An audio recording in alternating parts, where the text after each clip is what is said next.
interests that we would probably share, but they have violated principles that we think are long-term of importance when it comes to safeguards. So we are with you on that one, no question about that.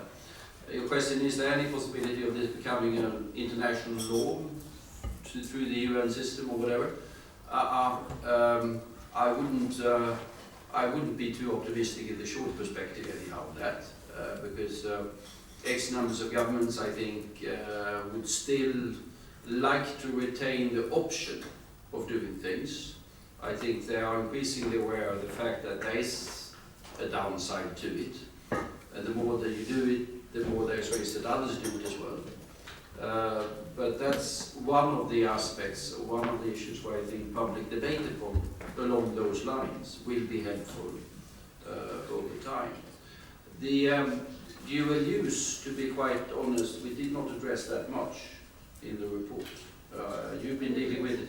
You've been dealing it in the European Parliament, I've been dealing with it in the national capacity. And that is, as you say, and it applies not only to digital technologies these days. I mean, there's much more than dual use. And you need to control that for several reasons. One is just to don't want these technologies for reasons that could also be commercial, but also could be strategic, to be in the hands of others. And there could also be sort of other reasons for having these sorts of controls. Part of that is covered by sort of Wassenaar and others, and sort of more extensive interpretations of that. But it's a complicated area, but you won't find too much in the report about that. No, there is a little bit in the report, but I would invite you to be a part of the discussion that I've been engaging for years here on the European level, and I'm very well aware of the concerns of security researchers that export controls could work in a disadvantage to the imported research. Let me just be clear that that's never been my intention, and I think it can be done smarter than the Wassenaar arrangement, which has caused a lot of controversy. One of the ways to do it is by looking much more at trade transactions. I mean, it's not the first time that we have to deal with dual use, so you could also say that a knife is dual use, you can cut bread with it, or you can cut a person with it. And in the last case, you would engage in a crime, or at least potentially, and in the first case, not. So context matters a great deal. And looking at it through the trade lens, which is where this dual use and export controls discussion takes place, allows you to also look at who is buying something, who is selling something. So it's not only the technological specificities that we have to address, but also, for example, the country that it's going to. Are there the appropriate laws in place? Are they actually respected, or do we see grave human rights violations? And one of the things that I think needs to happen is to have the human rights impact factoring into this deliberation much more strongly than only the security deliberations, which is what dual use regulation finds its origin in non-proliferation, in questions about nuclear technology. Then on your question about integrity, it's a very hot topic. Not only in our report here, the One Internet report, but also broadly in Europe, integrity of infrastructure, of course, but also integrity of information going over the open internet. The question of propaganda, manipulating information, etc., is broader than just here. But in our report, you will find addressed, which I think is interesting, a reference to the Dutch Scientific Council, which wrote and published a report called The Public Core of the Internet, which I would recommend all of you to have a look at if you're interested. And in fact, there it suggests that there is let's say, a neutral zone declared in the core infrastructure under the open internet, because of its mutual dependence that it creates, or because everybody basically depends on it, whether it is the Chinese banking system or the French energy grid or whatever. And the Dutch government has promised to take this forward as an objective in international diplomacy, and I think that needs to be reinforced, because looking at this public core of the internet could be a good start to develop such a norm.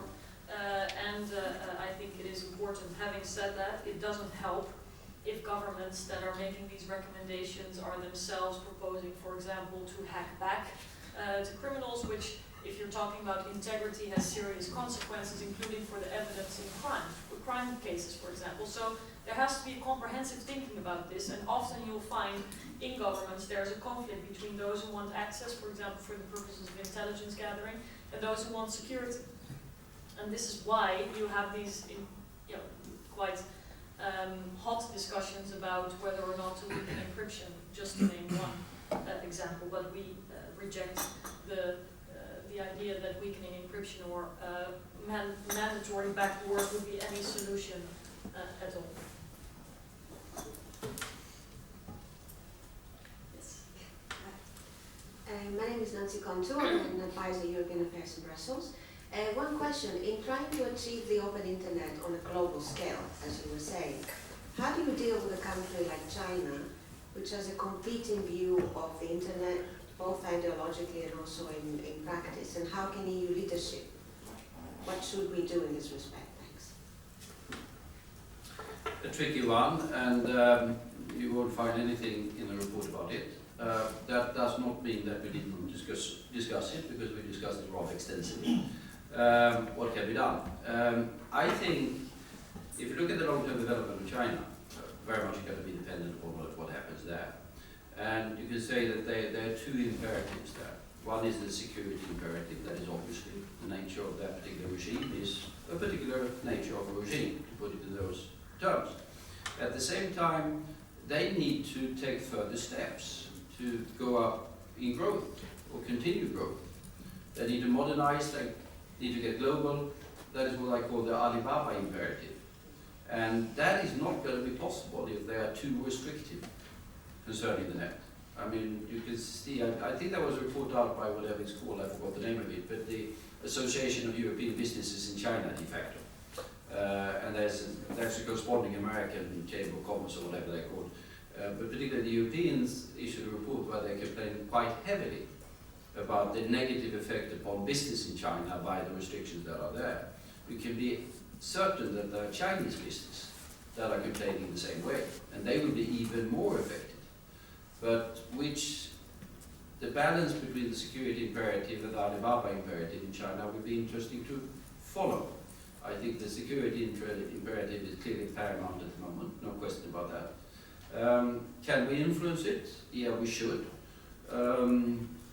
Without having too much belief in our possibilities, but anyhow.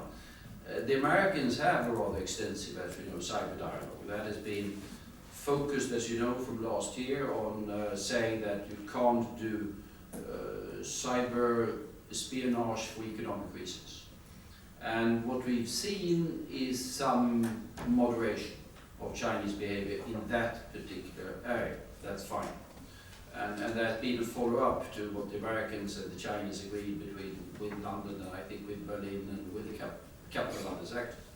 There is an element of an EU-China cyber dialogue as well, but far less. And that has to do with what we referred to, that sort of the cyber policies, the global cyber policies of the European Union are not particularly well developed. But I think it is very important that is done in the years ahead. And if I might add that, I think here's an area where one should be aware of the fact that the EU will be negatively affected by the UK leaving, because UK is the country that has the biggest awareness and competence when it comes to dealing with these issues. Some others have some, but there's no question that UK is the number one European country on these issues.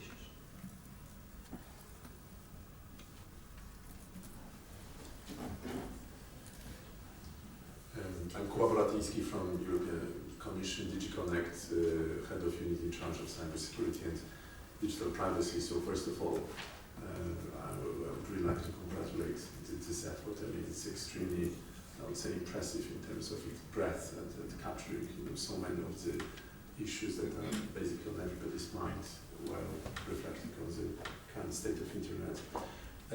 I would allow myself maybe to raise 2 or 3 issues related to, let's say, directly our yard, that is of cybersecurity, but perhaps also to go a little bit beyond.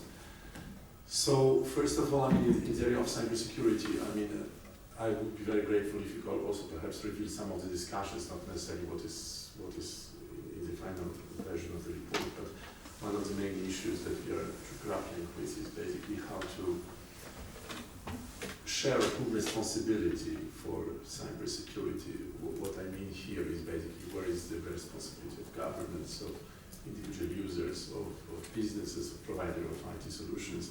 Just today, I was part of a discussion on the recently adopted or to be adopted NIS directive, when one gentleman very legitimately raised the question, but what about all the question of liability of software producers, providers of IT solutions? Now it seems all the burden is on the operators. So I think overall there is quite a profound issue of how to actually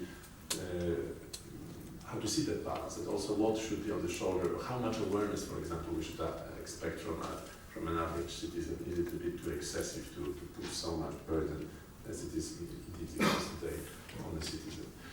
So that's one issue. I see your line on encryption is very clear, but how would you apply that line to the case you mentioned actually, FBI versus Apple? What would be the actually application of that principle to that specific case? What should have happened? We know that some sort of other solution was eventually found, but so the kind of the frontal collision was avoided eventually. But again, I think that the real challenge ahead of us is how to apply the solutions to this kind of real situations, which is not just a question of legal, because as a lawyer, I think it sounds sort of logical, but you also have a technological dimension, which makes it more complicated than it seems from a legal perspective. So these are the specific questions on cybersecurity.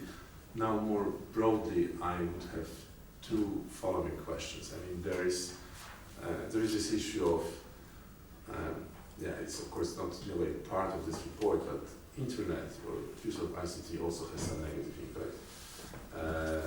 Also, digital disruption, which changes the mode of life, that changes the way we interact as humans. It's extremely empowering, but it's also disempowering in some ways.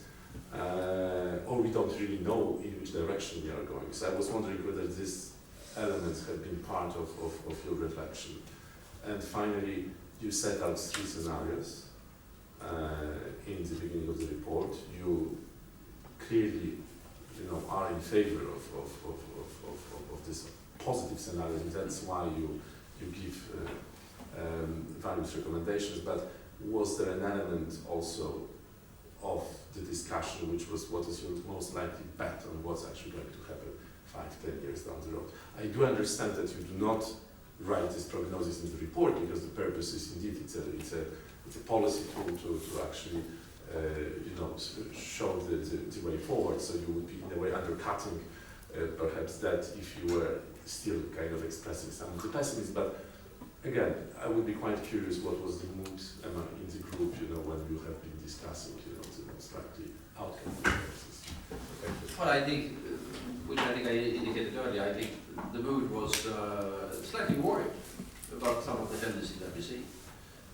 in terms of lack of awareness of the basic issues in the different sort of policy environments around the world, leading to policies that are detrimental to the long-term development of the net. That's sort of what you find versions of that in the negative and the slightly negative scenario as compared to the good scenario. And as you pointed out yourself, the reason why we put these scenarios was to highlight the risks that are there.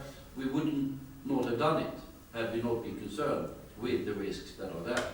So that's, I think, part of an element of an answer to that. On the FBI Apple thing, as you said, the showdown was at least temporarily avoided, but the issue is still there. And as I said, we had this discussion about that, and there was also other reports out in the public domain that deals more in detail with that particular aspect of it, and the interest that is there from the security services, which we need security services in the world that we have today. We need an element of surveillance, I mean, no question about that. But there are other ways of doing it. What we're talking about sort of is here encryption for end-to-end communications. But that also implies that there are ends and other ways that might be slightly cumbersome at times for security agencies to deal with. But that's, I think, there are ways around it if you want to, without endangering the integrity of the encryption. And then also I think one of the reasons for the conclusion that we arrived to is that if we were to have legislation in Europe or the US or wherever on backdoors or blah blah blah, I mean the real evil guys will get encryption without backdoors from somewhere else, although there might be a backdoor provided by someone else that can do encryption. And the net advantage or the net effect on security of that would probably be negative. So you wouldn't necessarily sort out anything. Responsibility for cybersecurity, yes. Essentially it rests with everyone. And I think that's something that's beginning to be awareness of the fact that we are all responsible for it. We all have our small part, and the hygiene of the entire system is tremendously important. But also business, no question about that. There's been a tendency by competition by hardware and software providers. You get the product to the market as soon as possible, and then you patch the problems that you see further down the line. That is becoming dangerous, because with the Internet of Things, every device that is connected to the net could have a negative impact on it. And here liability and insurance issues and things like that will be more important. We had the beginning of discussion on the insurance issues, and you can find some language on it, and the importance that I think the insurance industry will play when it comes to driving developments in the business sector. But that is one of the areas where I think both we and I was at a gathering of the global insurance industry a couple of weeks ago. Clearly they are in the beginning of also a debate, but I personally think that that's going to be one of the key instruments that we have in driving the security interest of business when it comes to providing these new products all the time, where there could be the security issues associated